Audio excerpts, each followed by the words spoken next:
The Apollo University, University of Leicester, 35 lakhs fees for 3-year BTech CSE UK.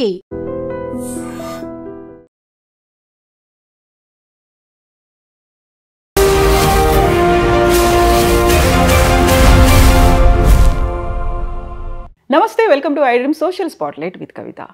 ఇటీవల release అయినటువంటి ఒక cinema director థియేటర్లో తన cinema చూడడానికి 10 మంది కూడా రాలేదంటూ బోరున ఏడుస్తూ తన చెప్పుతో తానే కొట్టుకున్నాడు.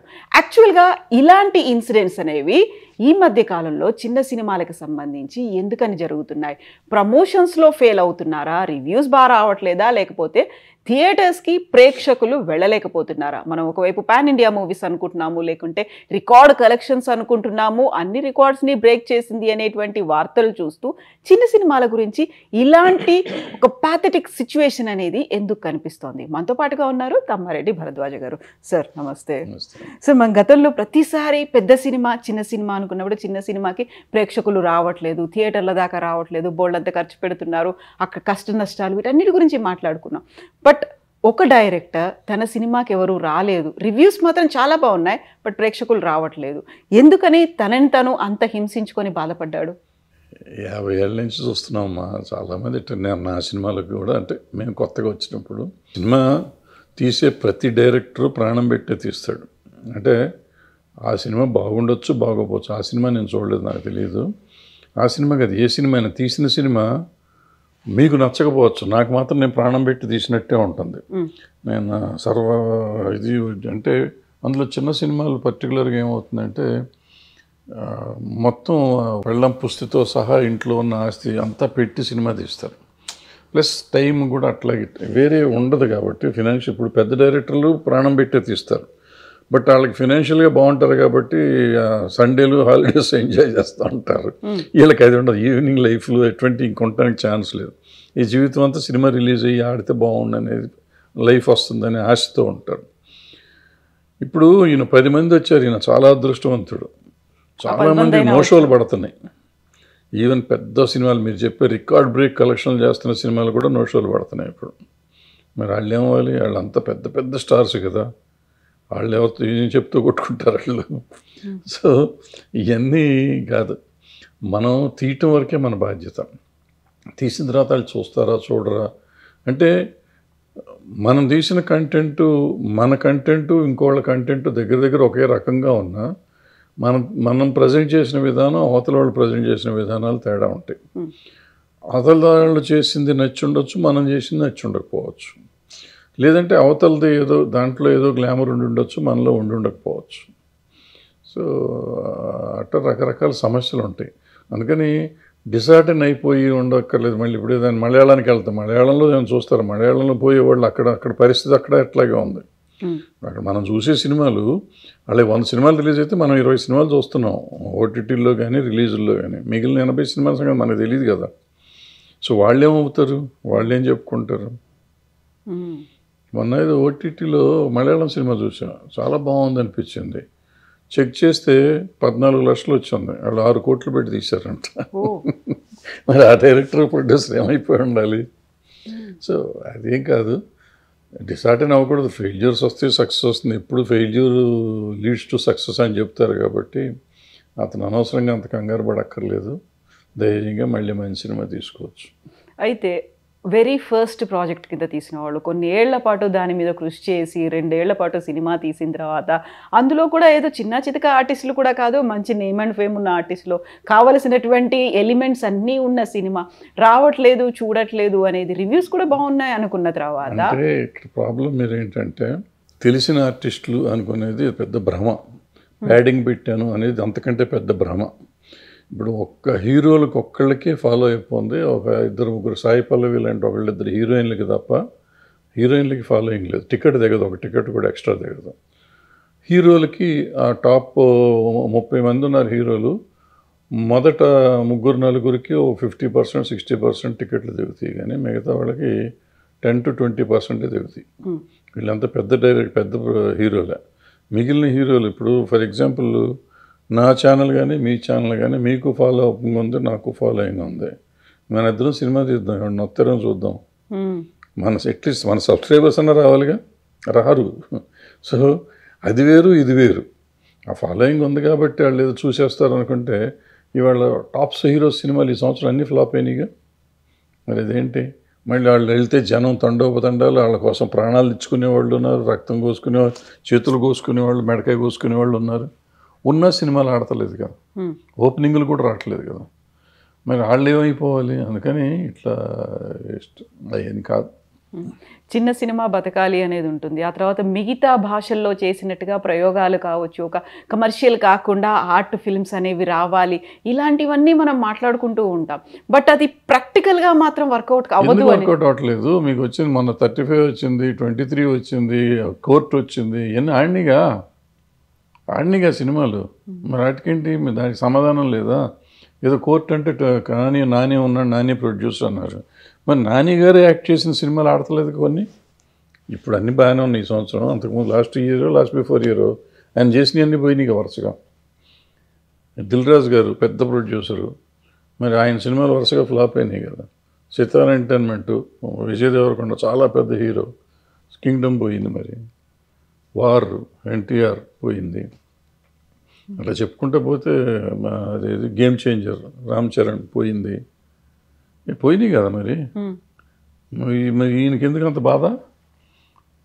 ఇప్పుడు మనం జనంతో పాటు పోతున్నాం, నీళ్లు పోతాంటే నీళ్లు కొట్టుకుపోతూ ఉంటారు అంతే. మరి నిలదొక్కుని వెనక్కి రావాలి. ఎదురు స్విమ్ చేసి వస్తున్నారు వాళ్ళంతా. అందుకే నిలబడి మళ్ళీ హీరోలు వాళ్ళు మళ్ళీ నెక్స్ట్ సినిమాలు చేస్తున్నారు, మళ్ళీ అదే క్రేజ్ తెచ్చుకుంటున్నారు, నిలబడుతున్నారు. అది చెయ్యాలి తప్ప నేను చెప్తూ చెప్పుకుంటాం అది కరెక్ట్ కాదు. సో ప్రమోషన్స్లో భాగంగా వీళ్ళు చేస్తున్నటువంటి క్యాంపెయిన్లు కావచ్చు, ఇస్తున్నటువంటి ప్రసంగాలు కావచ్చు, అవి బూమరాంగ్ అవుతున్నాయి అనేటువంటి అనాలిసిస్లు కూడా వినిపిస్తున్నాయి. అవును, డెఫినెట్గా. అంటే ఎప్పుడు మనం సినిమా తీస్తాం, మనం ప్రేక్షకుల ఆదరణ యాక్చువల్ ఒక రకంగా చెప్పాలంటే వాళ్ళు దయచేసి మన సినిమా చూడాలి. వాళ్ళు డబ్బులు పెట్టి చూస్తారు. సో మన మీద ఎంతో కొంత జాలో దయ క్షమ ఇటువంటివి ఉండాలి. వాళ్ళని మనం ఛాలెంజ్ చేయటం, నేను చించేసా పొడిచేసా చూడు నువ్వు సినిమా, ఈ సినిమాతో అంత చేస్తాం ఇండస్ట్రీది, ఎవరు చూస్తారు? లేకపోతే నేను కష్టపడ్డాను నువ్వు చూడండి, నువ్వు ఎవరు పడతావు? నీ కోసం పడుతున్నావు, నా కోసం పడతలేదు కదా. నేనెందుకు చూడాలి? నువ్వు కష్టపడితే నేను చూడాలని రూల్ ఎక్కడుంది? చూడలేదు అనే పదం వాడకూడదు. చూస్తారు, వాళ్ళకి నచ్చితే చూస్తారు. మరి ఇప్పుడు నేను చెప్పిన సినిమాలను చూశారుగా, అట్లాగే చూస్తారు ఇవి కూడా. అంతేగాని ఊరికి మనం ఇంకోటి రకంగా మాట్లాడకూడదు. సక్సెస్ అంటే దానికి యాక్చువల్గా ఇచ్చే మీనింగ్ ఏంటి సార్? జనాలు ప్రేక్షకులు వచ్చి చూడడమా, లేకుంటే కమర్షియల్ హిట్ అవ్వడమా, రివ్యూస్ బాగుండడమా? రివ్యూస్ అనేది అసలు పట్టించుకోకూడదమ్మా. రివ్యూస్ నమ్మకూడదు కూడా నా ఉద్దేశంలో. నేను నమ్మను, నేను ఎవరిని నమ్మొద్దు అంటాను. ఎందుకంటే రివ్యూ అనేది ఒక ఇండివిజువల్. ఇప్పుడు క్రిటికల్ రివ్యూస్ ఎక్కడ పెద్దగా లేవు, అది ఒక్కళ్ళిద్దరు తప్ప క్రిటికల్ రివ్యూ చేయరు. ఏదో దానికి వాళ్ళ ఆలోచన విధానం ప్రకారం రాస్తారు తప్ప అది లేదు. బట్ జనం చూసిన సినిమాలే గొప్ప సినిమాల కింద లెక్క, కమర్షియల్గా వచ్చిన సినిమాలే. ఇప్పుడు నేను చెప్పిన సినిమాలన్నీ మరి డబ్బులు బాగా వచ్చినాయి. బలగం దగ్గర నుంచి లెక్కేసుకుంటాను. బలగం దగ్గరే కాదు, చాలా సినిమాలు ఉన్నాయి చెప్పుకుంటాం, పేర్లు గుర్తుండి సాగు. కానీ జాతిరత్నాలు ఎవరున్నారు? ప్రొడ్యూసర్ అంటారు. మరి అదే ప్రొడ్యూసర్ వేరే సినిమాలు తీసినప్పుడు ఎన్ని ఫ్లాప్ అవ్వలేదు? సో ప్రొడ్యూసరు, హీరోను, డైరెక్టరు ఇవన్నీ బోగస్. ఆ సినిమాలో దమ్ము ఉంటే ఆడుతుంది, దమ్ము లేకపోతే. ఇప్పుడు మన నరసింహ ఉంది, మరి మహావతార్ నరసింహ మళ్ళీ ₹1 కోటి మొత్తం భారతదేశం అంతా కలిసి ₹1 కోటి తోపినైంది. 300 కోట్లు చేసింది. ఇప్పుడు ఇంకా ఆడతాను, ఇంకా ఫుల్ పోతాను. మరి ఆయన 100 ముందు రోజు చూసి ఆయన ఆత్మహత్య చేసుకుంటా అన్నాడా? అనలేదు కదా. ఇప్పుడు యాక్చువల్గా సినిమా చూడ్డానికి మా థియేటర్కి రావాలి అంటే ఎందుకు వస్తారు, ఎందుకు చూడాలి సార్? యాక్చువల్గా ఏముంటే అట్రాక్ట్ చేస్తుంది అంటారు? ఏమీ లేదు. ఇప్పుడు మీరు తీసే కంటెంట్ నన్ను అట్రాక్ట్ చేయాలి, కామన్ ఆడియన్ని. సింపుల్ అమ్మ, ఒకటే. ఒక సినిమా మనం తీస్తున్నాం, ఇప్పుడు అందరం ప్రాణం పెట్టే తీస్తాం. ప్రాణం పెట్టే తీయటం వేరు, సినిమా చూడటం వేరు. సినిమా చూడటం మనం డబ్బులు ఖర్చు పెట్టి చూస్తాం. ఇక్కడ ఏంటంటే మనం ఏదో అనుకునేది. ఇప్పుడు ఫర్ ఎగ్జాంపుల్ కోర్టు ఆడింది కాబట్టి నేను కోర్టు అతను నానికంటే నేను డబ్బు ఉన్నవాడిని ప్రొడ్యూసర్గా, నా డైరెక్టర్ వాళ్ళ డైరెక్టర్ కంటే గొప్ప డైరెక్టర్, నా ఆర్టిస్టులు అంతకంటే గొప్ప ఆర్టిస్టులు, నేను అంతకంటే బాగా తీస్తాను, కోర్టు అని ఇంకో కోర్టు లాంటి సినిమా తీశాను. ఆల్రెడీ కోర్టు చూశారు, ఎందుకు చూస్తారు ఈ సినిమా? ఇప్పుడు ఆ సినిమా అయిపోయినా ఆయన కోర్టులాగా తీశాను, నేను నాకంటే బాగా తీశాను, నన్ను చూడలేదు, ఎందుకు చూస్తారు? కోర్టు చూసాం ఆల్రెడీ, ఇంకా నీ కోర్టు చూడాల్సిన అవసరం నాకు లేదు. ఇప్పుడు ఇది జాలీ ఎల్ఎల్బి తీశాడు 1, సేమ్ థింగ్స్ జాలీ ఎల్ఎల్బి 2 కూడా తీశాడు వేరే హీరోని పెట్టుకుని. ఇప్పుడు హిట్ 1, హిట్ 2, హిట్ 3 చేశాడు, 3 హీరోలను పెట్టి. సిమిలర్ కంటెంట్ అయినా ఒక కంటెంట్ దానికి ఒక సీక్వెల్ ఏదో పెట్టుకుని ఏదో వేరే కథలు చెప్పుకుంటూ అలాంటి జోనర్లో కొంతమంది తీస్తున్నారు, అది వేరు. దానిలాగా చేయటం ఇంకోటి వేరు. అదేంటంటే ఆ ప్రొడ్యూసరు, ఆ డైరెక్టరు ఉండే ఇది దాని మీద ఆ కంటెంట్ అతను బాగా ప్రజెంట్ చేస్తాడు కాబట్టి మనం ఇంకోసారి వెళ్తాం. ఇప్పుడు నాలాంటి డైరెక్టరు అంతకుముందు సక్సెస్ ఫెయిల్యూర్లు ఉన్నాయి కాబట్టి ఇప్పుడు నేను సడన్గా వచ్చి కోర్టు చూసి, నేను చిన్న సినిమాలు తీసాను, కోర్టు చూసి లేకపోతే బలగం చూసి నేను బలగం లాంటిది తీశాను అంటే, నువ్వు బలగం చూసాం కదరా బాబు, నాకు ఎందుకంటే కోర్టులాగా తీసాను ఎందుకు, ఆల్రెడీ నువ్వు ఫ్లాపులు తీసినా మళ్ళీ ఒక ఫ్లాప్ ఇస్తావు అంటారు అనుకుంటారు, రారు. వీటన్నిటికంటే నేను ఒక కొత్త కంటెంట్, ఫ్రెష్ కంటెంట్ తీసుకొస్తున్నాను, ఎవరూ చూడండి. అంటే అట్లీస్ట్ ఇప్పుడు మన జనరేషన్, ఇప్పుడు నేనంటే నా జనరేషన్, మీరైతే మీ జనరేషన్, ఆ పిల్లడేదో ఆ పిల్లడి జనరేషను, మా జనరేషన్లో చూడని సినిమా నేను కథ ఒకటి తీసుకొస్తున్నాను, కొత్తగా ప్రజెంట్ చేస్తున్నాను. అది ప్రోమోను ఇంకోటి వచ్చినప్పుడు, టీజర్ వచ్చినప్పుడు చూస్తే అవ్వాలి. ఇప్పుడు అదే ఇందాక మొదలెట్టింది అక్కడెక్కడంటే, చూస్తానికి వెళ్ళినప్పుడు ఈ సినిమా చూస్తాను. ఇప్పుడు నేను అన్న మొత్తం ప్రాణం పెట్టి సినిమా తీస్తున్నా, నేను ప్రాణం పెట్టే సినిమా ఎవరో తీస్తే ప్రాణం పెట్టి నువ్వు చూస్తావా? నేను ప్రతిఘటనను ఒక సినిమా తీశాను, నేను ప్రాణం పెట్టే తీసా, మొత్తం ఆస్తులన్నీ పెట్టి తీసా, షో క్యాన్సిల్ అయింది, బాగా ఇది డిసప్పాయింట్మెంట్ ఉండింది, బాగా తీసాం అనుకున్నాం, బట్ జనానికి నచ్చలా. మనం ప్రజెంట్ చేసిన విధానం తప్పు ఉండొచ్చు, ఏదో తప్పు ఉండొచ్చు, మన తప్పు ఉంది. ఆ తర్వాత ఇలా 14 ఏళ్ళు 13 ఏళ్ళు అయిపోయింది. సో డిసార్డర్ అనే కూర్చుంటే ఏమొస్తుంది, ఏం రాదు. అయితే ఆ తీసేటప్పుడు మా అల్లుడు చెప్పాడు, ఎందుకు తీస్తున్నామా ఈ సినిమా అని అడిగాడు నన్ను. అయితే చూస్తారు, ఇది బ్రహ్మాండమైన కంటెంట్ అని నేను చెప్పాను. సో తీసినాక నా కష్టాలు నేను పడ్డాను, రిలీజ్ చేశాను, మొత్తం పోయింది, ఉన్నది ఉంచుకున్నది పోయింది అనుకోండి. ఆ తీసే రోజు మా అల్లుడు అడిగిన లెక్క ప్రకారం నేను ఆలోచించి, నేనైతే ఈ సినిమా చూస్తానని ఆలోచించుంటే ఆ రోజు నాకు జ్ఞానోదయం అయ్యి ఉండేది. అది ఆలోచించాల. ఇప్పుడు అదే ప్రతిఘటన మీరు తీసి నేను థియేటర్ టికెట్ కొనుక్కొని వెళ్తానా? వెళ్ళేవాడిని కాదు డెఫినెట్గా. అదే కాస్టింగ్తో అంతకంటే మీరు ఇంకా బాగా తీసినా కూడా నేను వెళ్ళేవాడిని కాదు, unless mouth spread, talk spread అయ్యి బాగుంటుంది తప్ప. సో ఎక్కడంటే ఆ రోజు నేను ప్రొడ్యూసర్గా నా కంటెంట్ ముందు రిలీజ్ చేసేటప్పటికి ఆడియన్స్ థియేటర్కి రప్పించుకునే పరిస్థితి లేదు, అందుకే నో షోలు పడ్డాయి, మార్నింగ్ షో. సో అది లేకపోవటం వల్ల ఇబ్బంది పడతాం. ఆ సినిమాకి ఇప్పుడు మీరు చెప్పిన దీనికి రామోజీరావు గారి ప్రతిఘటన సెన్సేషనల్ హిట్ అది. సో మళ్ళీ ఒక ప్రతిఘటన తీస్తున్నామంటే అంతకంటే గొప్ప కంటెంట్ లాగానే కనపడి ఉండాలి, ఎవరికి కనపడలా. మనం వచ్చిన ప్రమోషన్ కానీ అది కానీ, పాపం చార్మి ప్రమోషన్ విపరీతంగా చేసింది, అయినా కానీ వర్కౌట్ అవ్వాలి మనకి. ఇప్పుడు ఇతను తీశాడు బార్బరిక్కుడు, త్రిబాణధారి బార్బరిక్ ఏదో తీశాడు. సో అది ఆ పేరు అన్నా అట్రాక్ట్ చేయాలి జనాన్ని, లేదా అతను వచ్చిన ప్రోమోస్ అన్నా ఎక్స్పైర్ చేయాలి. అతను మనసు పెట్టి ప్రాణం పెట్టి ప్రమోషన్ చేశాడు అని అనుకుంటున్నాడు, అది రీచ్ అవ్వాలిగా ఆడియన్స్కి. ఇప్పుడు ఒక ఎక్స్ హీరో, నెంబర్ 1 హీరో చేశాడు, ఆయన ఏమీ చేయక్కర్లా, బొమ్మ కూడా రిలీజ్ చేయక్కర్లా, అతని కోసం అతని ఫ్యాన్స్ దాన్ని ప్రమోట్ చేసుకుంటుంటారు, లక్షల ఫ్యాన్స్ ఉంటారు. మనకి ఎవరు ఉండరు, మనకు 10 మంది కూడా ఉండరు మన నమ్మేవాళ్ళు. సో ఎవరు చెప్తారు, ఎందుకు వైరల్ అవుతుంది మనది? ఇప్పుడు అతనిది ఏదో సాంగ్ వైరల్ అయింది అంటాడు, సాంగ్ వైరల్ అయింది, సాంగ్ బ్రహ్మాండంగా ఉంది, వైరల్ అయింది, కానీ ఇది ఎందుకు వైరల్ అవుతుంది? ఈ సినిమా ఇప్పుడు ఇందాక మనం చెప్పినట్టు మనకి సబ్స్క్రైబర్స్ ఉన్నారు, సినిమా తీస్తే వాళ్ళు వస్తారా?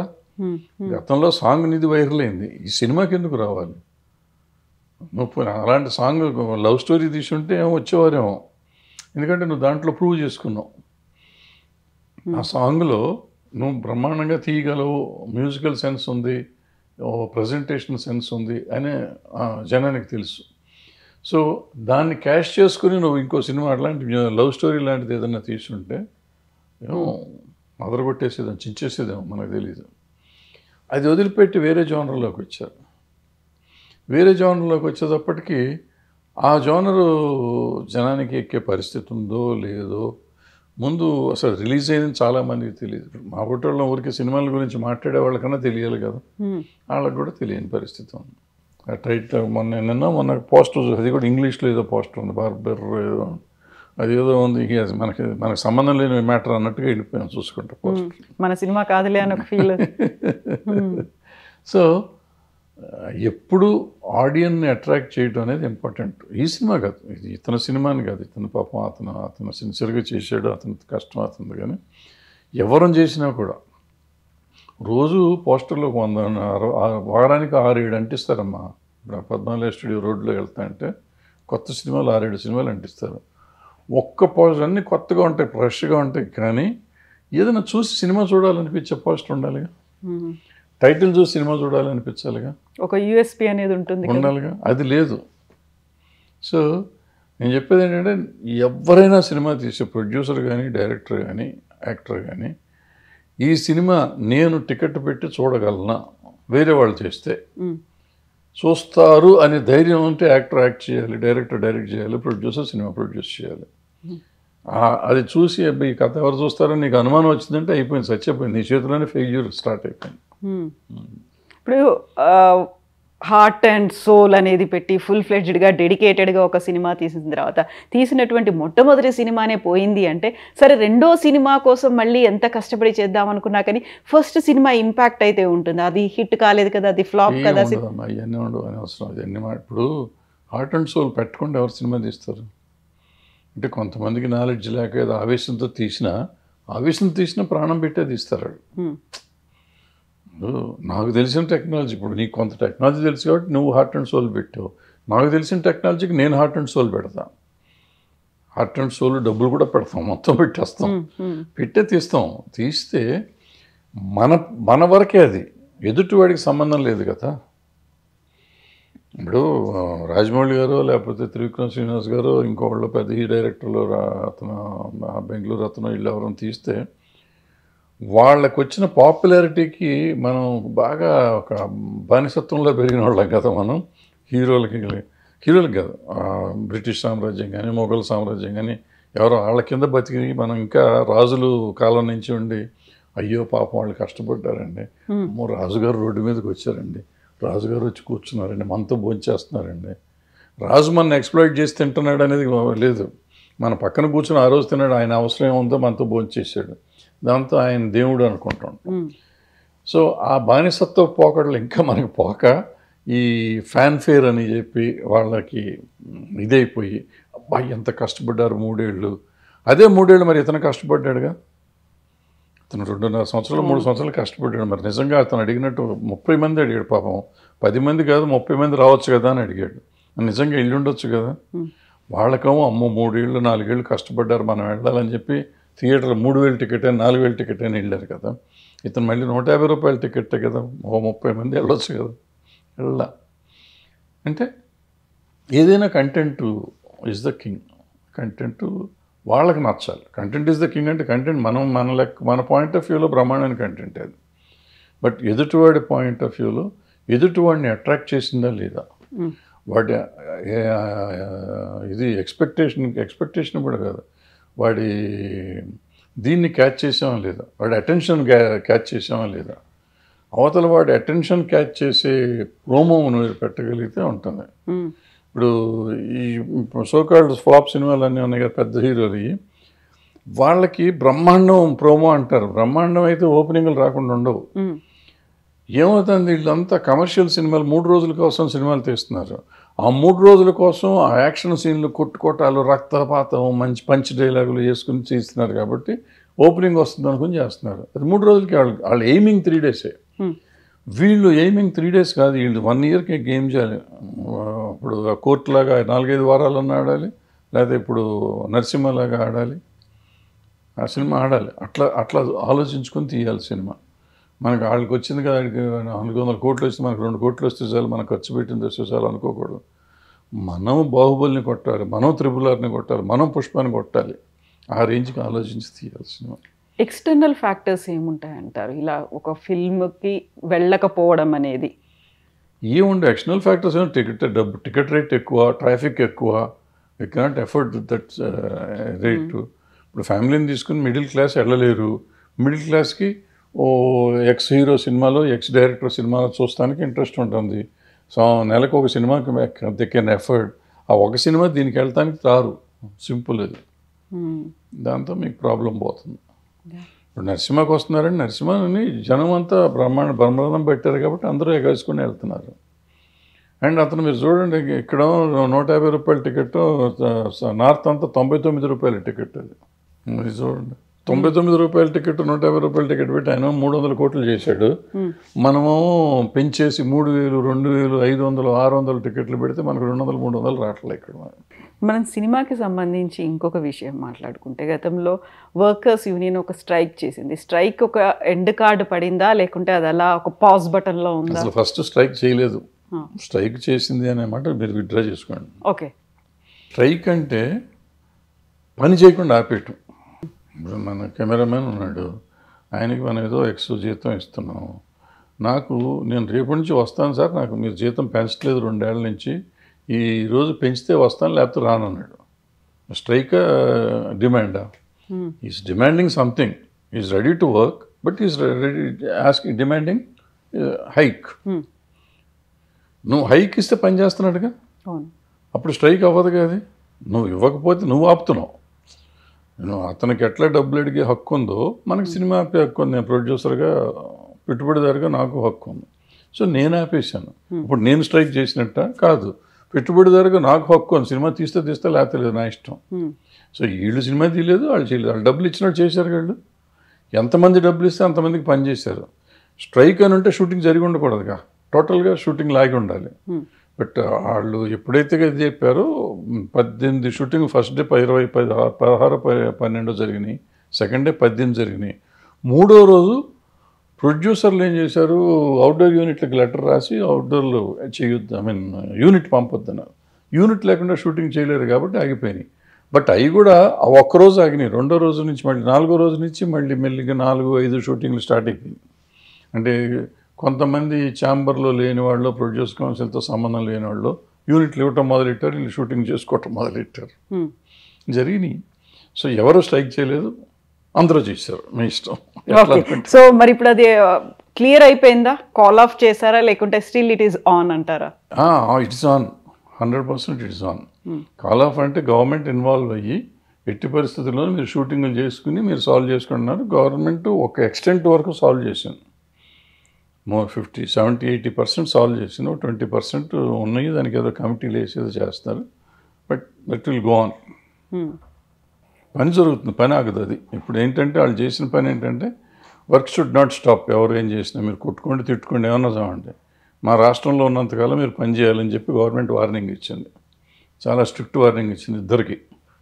సో ఇద్దరు నోరు మూసుకొని పని చేయాలి. చేసి తర్వాత సంగతి తర్వాత చూసుకోవాలి. Then what about the demand? Demands కొంతవరకు చేశారు, పెంచారు కదా, 15%. కొంతమందికి పెంచారు, కొంతమందికి 10% పెంచారు. మిగిలిన వాళ్ళకి దే ఆర్ ఆన్ డిస్కషన్. ఇంకా డిస్కషన్స్ నడుస్తూనే ఉన్నాయి.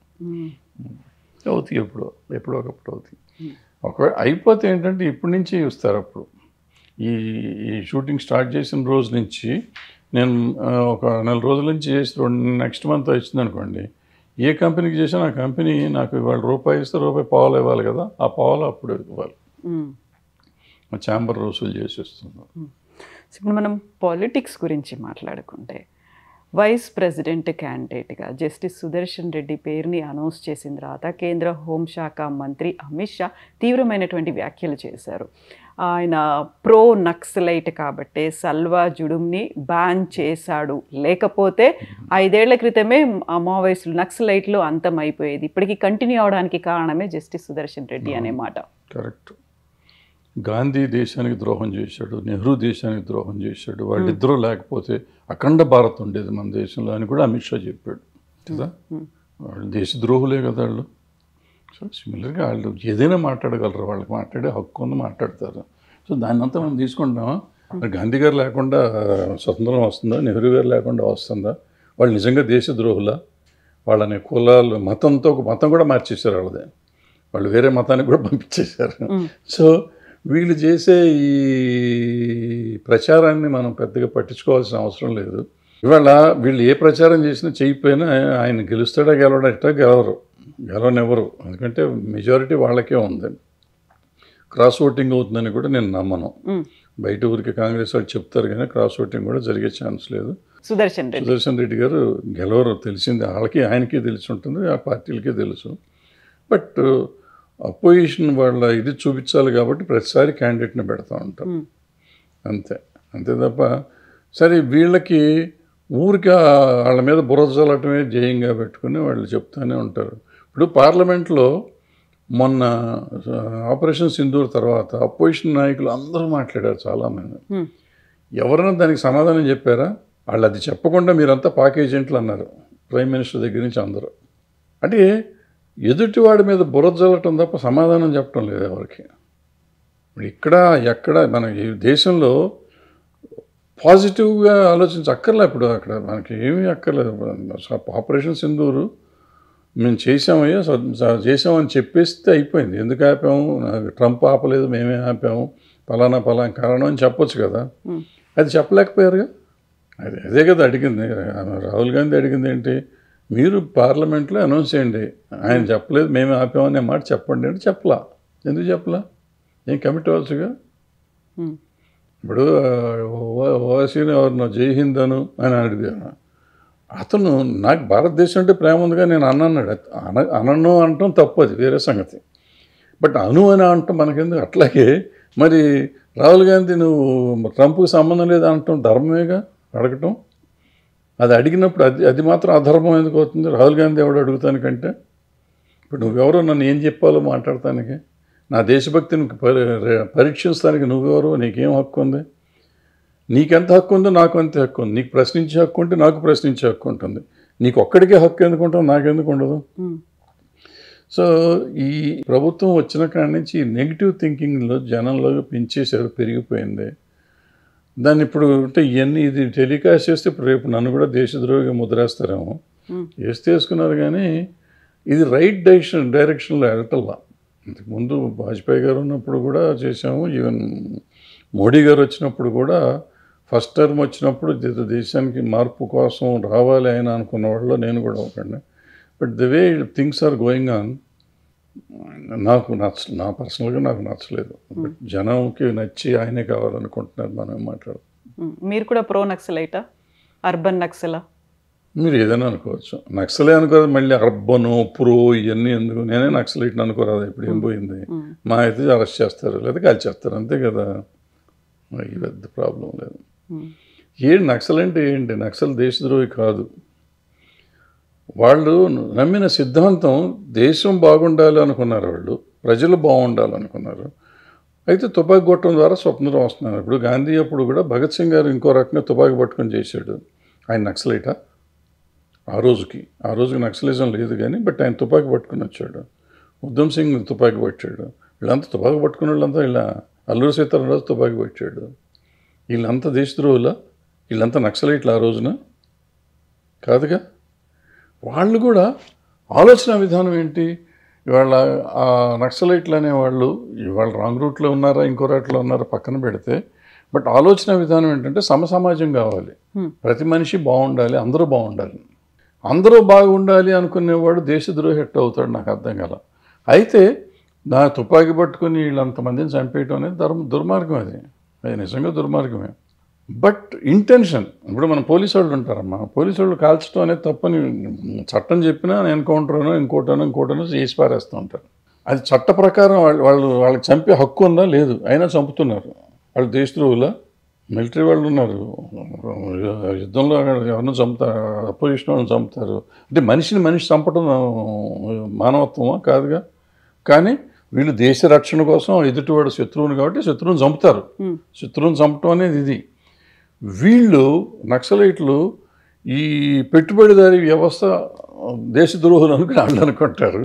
ఈ యువతరాళ్ళు వాళ్ళు తుపాకీ పట్టుకుని వచ్చి మా మీద యుద్ధం చేయడం తప్పని వీళ్ళు అనుకుంటున్నారు. ఎవరు రైట్ ఎవరు తప్పు అంటే డెఫినెట్గా డెమోక్రసీలో ఓట్లు ఇదే తప్పు, వాళ్ళే తప్పు, నక్సలైట్లే తప్పు కొంతవరకు. వాళ్ళకి ఇది ఉన్నా కానీ దానికి ఒక పద్ధతి ఉంటుంది, ఇది ఉంటుంది, అంతే తప్ప ల్యాండ్ మైన్స్ పెట్టి దొరికినట్టు పోలీసులు they are doing their duty చేసేవాళ్ళని చంపటం. సల్వాజుడం అప్పుడు అంతమందిని చంపేశారు, అది అన్యాయంగా. చిన్న చిన్న పిల్లలు చచ్చిపోయారు, ఆ రోజు 300 మంది చచ్చిపోయారు. దుర్మార్గం అది. అంటే అంత మానవత్వం లేకుండా చేయటం అనేది నక్సలైట్లు చేయటం. ఇది ఒకళ్ళు అలా పొరపాటును చంపటాన్ని క్షమించవచ్చు, కానీ ఆ సల్వాజుడం వాళ్ళని చంపిన ఇది మాత్రం క్షమించకూడదు అన్నమాట. సో బట్ ఇంటెన్షన్ తప్పు కాదు కదా, తప్పు ఈ చంపటం తప్పు, కానీ వాళ్ళ ఆలోచన విధానం సరైన పందాలో లేదు అనేది చూడాలి. సో నక్సలిజం పోవాలి అంటున్నారు, పోవాలి, ఎందుకంటే చంపుతున్నారు కాబట్టి పోవాలి. సో ఆలోచన విధానం అంటే బ్యాలెట్ కాదు కావాల్సింది బుల్లెట్తోనే అనేటువంటిది. ఇప్పుడు తుపాకులు పట్టుకుని అడవుల్లో తిరగడం కావచ్చు, లేకుంటే అభివృద్ధికి వ్యతిరేకంగా మాట్లాడడం కావచ్చు, మీరు చెప్పినట్టుగా పోలీసుల్ని కావచ్చు, ప్రజాప్రతినిధుల్ని అంత క్రూరంగా చంపేయడం. అప్పుడు ఎందుకని మాట్లాడలేదు ఇలాంటి ప్రో నక్సల్ భావజాలం ఉన్నవాళ్ళు, లెఫ్టిస్ట్ బ్యాక్గ్రౌండ్ ఉన్నవాళ్ళు అనేది కూడా వినిపిస్తోంది. ఒకవేళ జస్టిస్ సుదర్శన్ రెడ్డి కనుక అలాంటి తీర్పుని ఇవ్వకపోయి ఉంటే ఎప్పుడో అంతమైపోయేది అనే మాట. ఇప్పుడు కూడా ఆపరేషన్ కగారని చేపడుతున్నారు కాబట్టి. ఆయన ఏమిచ్చాడు? ఆపరేషన్ కగారు గవర్నమెంట్ చేస్తున్న ఇదమ్మా, ఇది ఒక ప్రైవేట్ సైన్యాన్ని నడిపించారు. సల్వాజుడం అనేది it's not a government funded అయితే అయ్యి ఉండొచ్చు. ఇప్పుడు బింద్రేన్వాలా కూడా గవర్నమెంట్ ఫండెడ్ రకంగా చెప్తే, బింద్రేన్వాలా కూడా గవర్నమెంట్ ఫండెడే. ఆయన ఇందిరాగాంధీని చంపాడు, ప్రైమ్ మినిస్టర్ని చంపేశారు. సో ఎప్పుడైనా తప్పు, బింద్రేన్వాలాది ఎంత తప్పు, సల్వాజుడం కూడా అంతే తప్పు. అప్పుడే కాంపింగ్ చేయండి. ఇప్పుడు వీళ్ళు గార్డ్స్ ఏమంటారు వాళ్ళు, పోలీస్ స్పెషల్ ఫోర్స్ను గ్రేహౌండ్స్ వాళ్ళ టీం పెట్టారు కదా, గ్రేహౌండ్స్ వాళ్ళు చేసుకుని పని చేసుకుంటారు, అది చేయమనండి. బట్ మధ్యలో వీళ్ళు ఎట్లా వచ్చారు? ఇప్పుడు మనలాంటి పని, ఇప్పుడు అక్కడ కూడా ఇలాంటి పొరపాటే జరుగుతుంది నక్సలైట్లో కూడా. కొంతమంది శత్రుత్వంతో కానీ, లేకపోతే తిండి లేక కానీ, భోజనం కానీ, అంటే ఒక ఆలోచన విధానంతో దాన్ని ఏమంటారు, సిద్ధాంతాన్ని నమ్మి వెళ్ళి తుపాకీ పడతాం వేరు,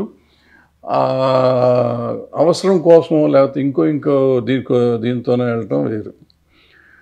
ఇక్కడ పోలీసులు కూడా వాళ్ళు డ్యూటీలో వెళ్తున్నారు. వాళ్ళు డ్యూటీలో వెళ్ళటం వాళ్ళని తప్పు పట్టకూడదు. మనం సల్వాజుడం అనేది ఏంటంటే ఒక వేరే మనం ప్రైవేట్ ఆర్మీని తయారు చేసి ఆర్మీని వాళ్ళ మీద వదిలిపెట్టాం. అది ఆర్మీని తయారు చేయడం ఎంత తప్పు అంటే మన సైడ్ నుంచి మనం సామాన్యుల్ని తీసుకెళ్ళి దాంట్లో వాళ్ళకంటే ఎందుకు వచ్చారు దాంట్లో సల్వాజుడం అంటే దేశాన్ని ఉద్ధరిద్దామని వచ్చిన వాళ్ళు చాలా తక్కువ. అందులో వచ్చిన వాళ్ళు ఎవరో ఎక్కువ మంది ఆ రోజుకి పని దొరుకుతుంది, డబ్బులు వస్తాయి, ఫ్యామిలీకి డబ్బులు ఇవ్వచ్చు అనే ఉద్దేశం, తుపాకులు ఇస్తారు, ఓ థ్రిల్ ఉంటుంది, సినిమా హీరోలు అవ్వచ్చు అని అనుకున్నారు, లేవండి రకరకాల కారణాలతో వచ్చారు. బట్ వాళ్ళ ప్రాణాలు ఎట్ స్టేక్, సల్వాజుడంలో ఉన్న వాళ్ళ ప్రాణాలు ఎట్ స్టేక్. అంటే నక్సలైట్లు కాలుస్తారనే కదా. ఇప్పుడు పోలీసులు వెళ్తా అంటే పోలీసులు ముందు వీళ్ళు వెళ్తామో లేకపోతే వీళ్ళే డైరెక్ట్గా వెళ్ళటమో చేస్తే వీళ్ళు చచ్చిపోతారు కదా. చచ్చిపోవని ఇవ్వటం అనేది దేశం తప్పుగా, అది ఆయన చెప్పుంటాడు. నేను అనుకోట, ఆయన జడ్జిమెంట్ నేను చదవలేదు, నాకు తెలీదు, నా పాయింట్ ఆఫ్ వ్యూ నేను చెప్తున్నా.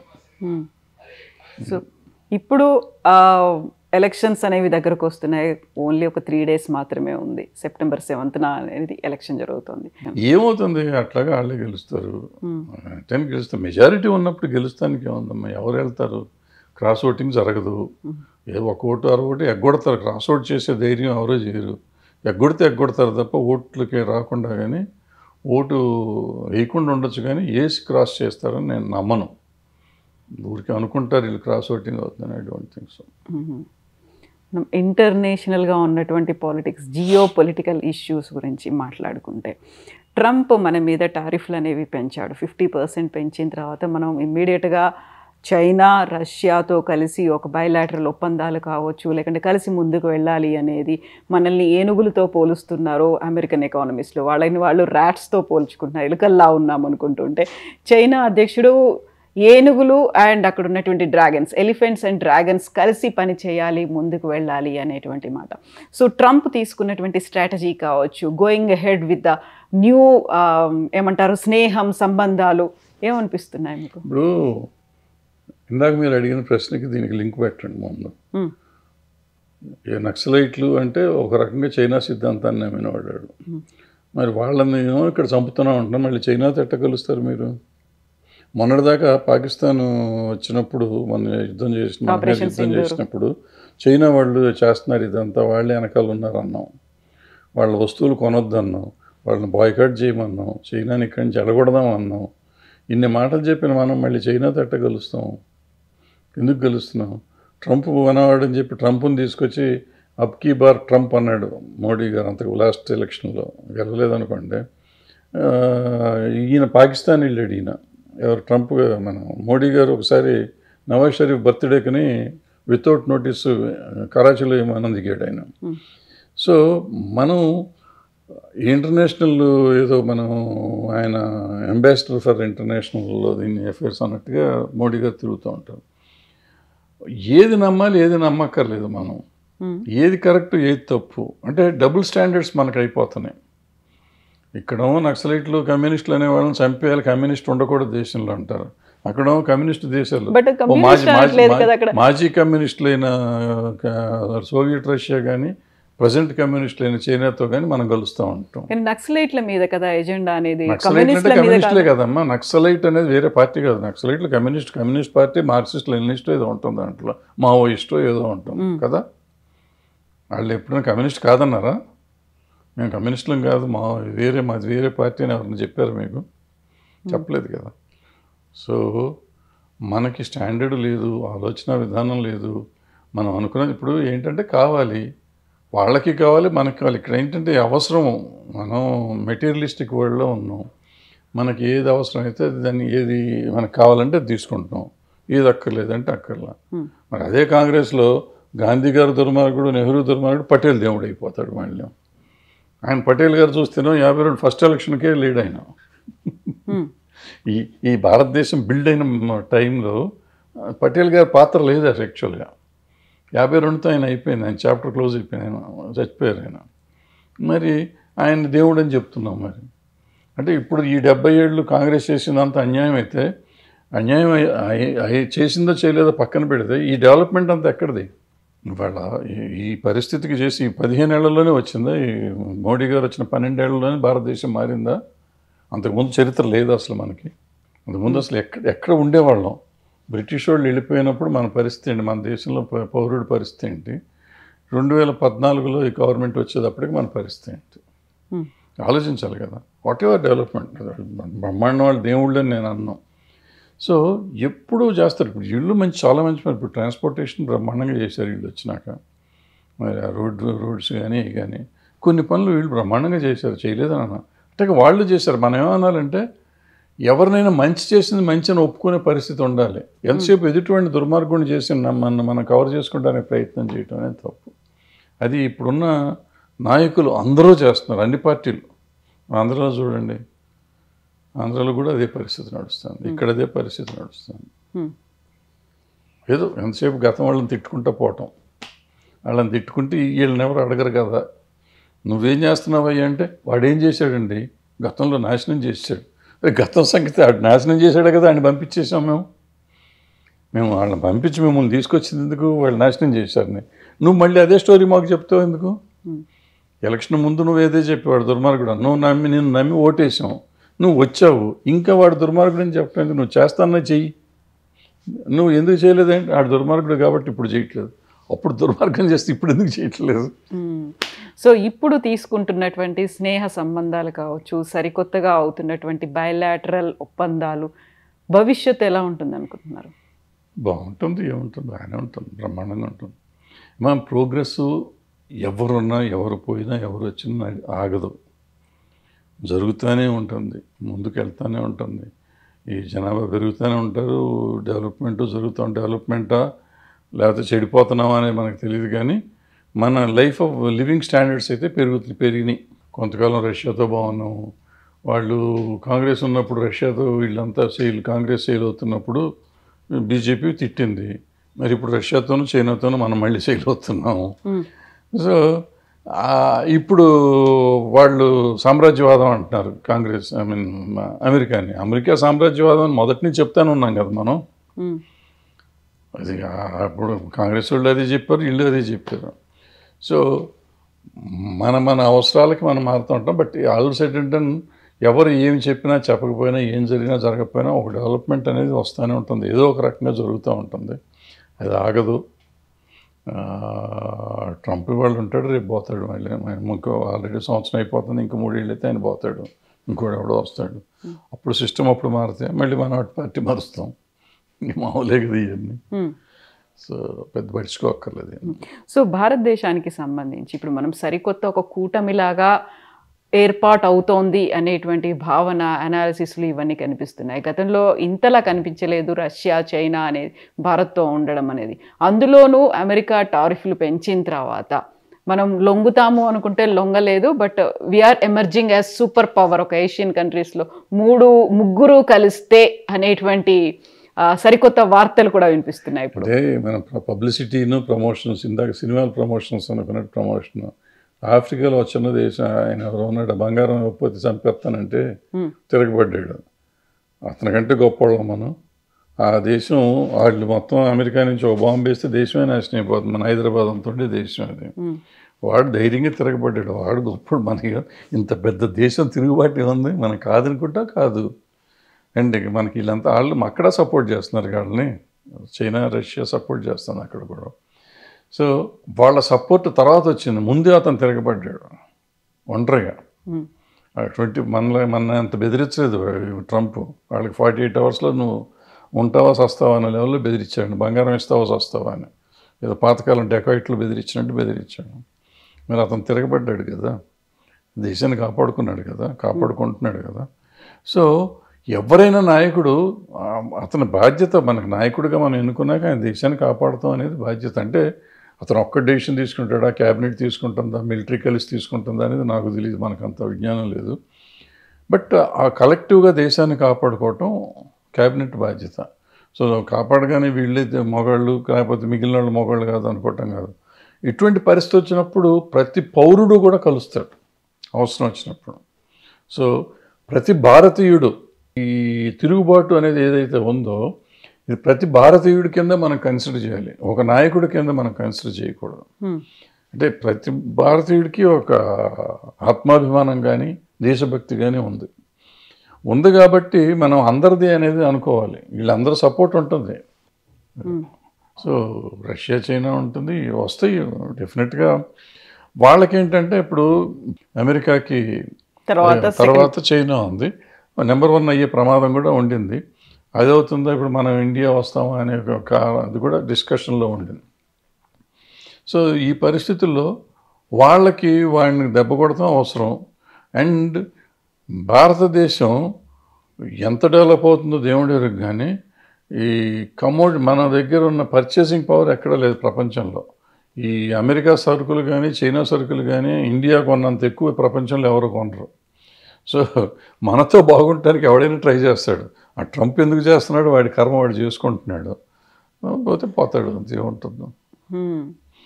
మనకు అవసరం ఇప్పుడు వాళ్ళు ఆపేస్తే మనం అక్కడ అమెరికా ఎక్స్పోర్ట్ అంతా ఆగిపోవాలి కదా, చాలా వరకు ఆగుతుంది.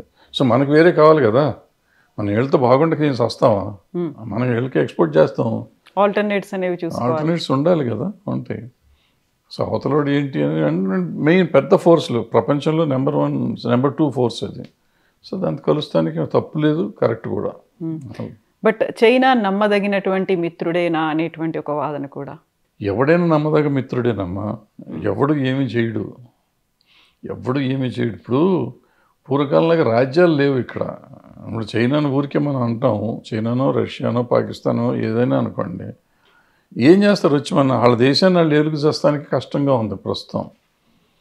ఎక్సెప్ట్ చైనా, ప్రపంచంలో ప్రతి వాళ్ళు వాళ్ళ దేశం వాళ్ళు ఏలుకోవటం ఉంది. చైనాలో కూడా ఇంటర్నల్గా ఎన్ని ప్రాబ్లమ్స్ ఉన్నాయో మనకు తెలియదు. బట్ బయట నుంచి చూస్తానికి చైనా అన్ని దేశాల కంటే బెటర్ దేశంగా ఉంటుంది. కానీ ఇంటర్నల్గా వాళ్ళకి ఎన్ని ఉన్నాయో తెలియదు. బట్ అందుకని వాళ్ళు వచ్చి ఇప్పుడు మనం ఇన్వైట్ చేసి ఈ దేశాన్ని వెళ్తారా? ఎట్లా వెళ్తారు? మన ఊరికే భ్రమ అనమాట. ఏదో అక్కడ ఉన్న అడవులు, హిమాలయ పర్వతాల్లో ఉండే ఖాళీ స్థలంలో ఒక అడుగు ఇటు వచ్చాడు, ఒక అడుగు మనం అటు వెళ్ళాం, ఇటువంటివి ఉంటాయి తప్ప టోటల్గా ఏదో మన దేశాన్ని ఇన్వైట్ చేస్తానికి వస్తారు. పాకిస్తాన్ అయినా వీళ్ళైనా అనేది. పాకిస్తాన్ కూడా అప్పుడు ఆక్యుపైడ్ కాశ్మీర్ అప్పుడు ఉన్న వేడి వేరు. ఆ వేడిలో పాకిస్తాన్ వాళ్ళు మొత్తం కాశ్మీర్ తీసేసుకుందాం అన్న లెవెల్లో వచ్చి ఉంటారు. ఇప్పుడు అంత ధైర్యం చేయరు. ఏదో అక్కడ ఏంటంటే ఈ టెర్రరిస్ట్ గ్రూప్స్ ఎక్కువైపోయినాయి. అక్కడ రాజ్యం లేదు, పాకిస్తాన్కి వాళ్ళ సరైన నాయకత్వం లేదు. వాళ్ళల్లో ఈ టెర్రరిస్టులు ఇప్పుడు మనకి నైజాం నవాబ్ ఉన్నప్పుడు రజాకారులు ఎట్లాగో ఇప్పుడు అక్కడ వీళ్ళంతా ఉన్నారు. వాళ్ళు గ్రూప్స్ ఉన్నాయి, కొన్ని టెర్రరిస్ట్ గ్రూప్స్, అవి కంట్రోల్ చేస్తున్నాయి. సో మిలిటరీ రూల్ దాని మీద ఎవడెవడో పిచ్చి పిచ్చి నిర్ణయాలు తీసుకుని ఇటువంటి చిన్న చిన్న ఇవి చేసి మనల్ని దెబ్బేస్తే అయిపోయింది. మొన్న సింధూర్కి వీళ్ళు కరెక్ట్గా చేసేసి ఇంకో 4 రోజులు చేసి ఉంటే మొత్తం పాకిస్తాన్ మన చేతిలో ఉండేది, అఖండ భారత్ అయిపోయి ఉండేది. మరి మోడీ గారికి ఎవరు చెప్పారో ఎందుకు చెప్పారో ఆపేసాడు ఆయన. లేకపోతే అఖండ భారత్లో ఉండేవాళ్ళం, వాళ్ళు మాట్లాడుకోవటం అఖండ భారత్లో మాట్లాడుతూ ఉండేవాళ్ళం. ఇక్కడ మన వాడిని మన రిప్రజెంటేటివ్ ఒకరిని పెట్టి నడిపిస్తూ ఉండే పని దేశం. సో మీరు కూడా కోరుకుంటున్నారా అఖండ భారత్ కావాలని? అఖండ భారత్ మన ఎవడైనా మనం థ్రెటన్ చేసిన వాడిని మనం లేపేయాలి, తప్పదు. ఇప్పుడు ఇందిరాగాంధీ ఆ రోజు చేసింది కదా, మరి చేసి చూపించిందిగా. 90 మందిని మనం ప్రిజనర్స్ని తీసుకొచ్చి రిలీజ్ చేశాం కదా. కరాచీ దాకా వెళ్ళాం కదా, ఇటు సైడు అటు సైడ్ బంగ్లాదేశ్ తిరిగి వాళ్ళకి వేరే వాళ్ళకి ఇచ్చేసాం కదా. అంటే మన దగ్గర లేదు, వీళ్ళు మేమే చేసాం, ఆపరేషన్ సింధూరే మనం చేసింది, ఇంతవరకు ప్రపంచంలో ఎవడో చేయలేదు భారతదేశం. ఎవరు చేయకపోతే బంగ్లాదేశ్ ఎక్కడి నుంచి వచ్చింది? 90,000 మంది వార్ ప్రిజనర్స్ని ఎందుకు రిలీజ్ చేసాము? ఎట్లా రిలీజ్ చేసాము? వార్ ట్రీటీ ఎందుకైంది పాకిస్తాన్తో? సో ఎవరు చేయలేదంటే ఇప్పుడు నమ్ముతున్నారు. విచిత్రం ఏంటంటే కళ్ళ ముందు కనపడుతున్న నిజాలను కూడా నమ్మలేని పరిస్థితిలో మనాళ్ళు ఉండి ఇందిరాగాంధీ ఏమీ చేయలేదు, మానిక్ షా చేశాడు. నిజమే, ఒక నిమిషం మానిక్ షానే చేశాడు, ఇందిరాగాంధీ చేయలే. మరి ఇప్పుడు ఆపరేషన్ సింధూర్ మోడీ చేశాడా, ఆయన ఆర్మీ వాళ్ళు చేశారా? అంటే వీళ్ళు చేస్తేనో వాళ్ళు చేసినట్ట. ఒకవేళ ఆర్మీ వాళ్ళు చేసినా మోడీ గారు చేసినా ఆపరేషన్ సింధూర్ ఆపటం ఫెయిల్యూర్ ఆఫ్ దిస్ కంట్రీ నేను నమ్ముతున్నాను. చేసుంటే మొత్తం ఇందిరాగాంధీ లాగా మొత్తం తీసుకొచ్చేసి మనకి వాళ్ళు అఖండ భారతం చేస్తుంటే బాగుండేది. చేయలేకపోయారుగా, ఎందుకు భయపడ్డారో తెలియదు మనకి, ఆపేశారు. సో రాజ్యం అన్నాక ప్రైమ్ మినిస్టర్ ఆఫ్ ఇండియా కానీ లేకపోతే ఏమంటారు క్యాబినెట్ కానీ they are responsible. Various reasons ఉంటాయి. ఇప్పుడు మనకు నేను అన్న ఆవేశంతో ఉన్న రీజన్ ఉండగా వాళ్ళకి ఏదో ఒక ఆలోచన ఉండి ఉంటుంది. ఎందుకు ఆపేశారో తెలియదు వాళ్ళు, బట్ ఏదో ఒక ఆలోచనతో ఆపేసి ఉంటారు వాళ్ళు. సో మనకు తెలియదు, మనకున్న ఆవేశంతో ఎందుకు చేశారు కదా, ఈజీ కదా, ఎందుకు తీసుకురాలేదు అంటున్నాం మనం. బట్ అక్కడ ఉన్న కండిషన్స్ ఏంటో మనకు తెలియదు కదా. అందుకని ఊరికే బ్లేమ్ చేయటం అనేది మానేయాలి మనం ఏదైనా. వాళ్ళు అన్నారు కాబట్టి నేను అంటున్నా, అసలు అనవసరం మనకెందుకు. మన దేశాన్ని మనం బాగున్నామా లేదా, మన దేశాన్ని మన వాళ్ళు కాపాడుతున్నారు సైనికులు. అవసరం అయినప్పుడు పోరాడాల్సి వచ్చినప్పుడు మనకు శక్తి చూపిస్తున్నారు, చాలు, వీఆర్ హ్యాపీ, అంతవరకే. Yes sir, thank you so much sir. Thank you. And for more videos, Please subscribe to iDream. Please subscribe to iDream. Please subscribe iDream. And please subscribe to iDream. For more videos, subscribe to iDream. please like, share and subscribe to the channel. Congratulations, iDream. Subscribe to iDream. Subscribe to iDream. So subscribe to iDream Media. iDream ki iDream team andarki huge congratulations. Please subscribe iDream Media. Please subscribe to iDream. Subscribe iDream. Please subscribe to iDream. iDream అంటే నా కళల channel subscribe చేసుకున్న నోరు తిరుగుతలేదు, మీరైతే గంట గుర్తు కొట్టండి. For more such videos, please subscribe to iDream. Subscribe to iDream. Please subscribe to iDream. Please subscribe iDream Media. Please do subscribe to iDream. Please subscribe to iDream Media. For best entertainment and information, please subscribe iDream. And don't forget to subscribe to iDream.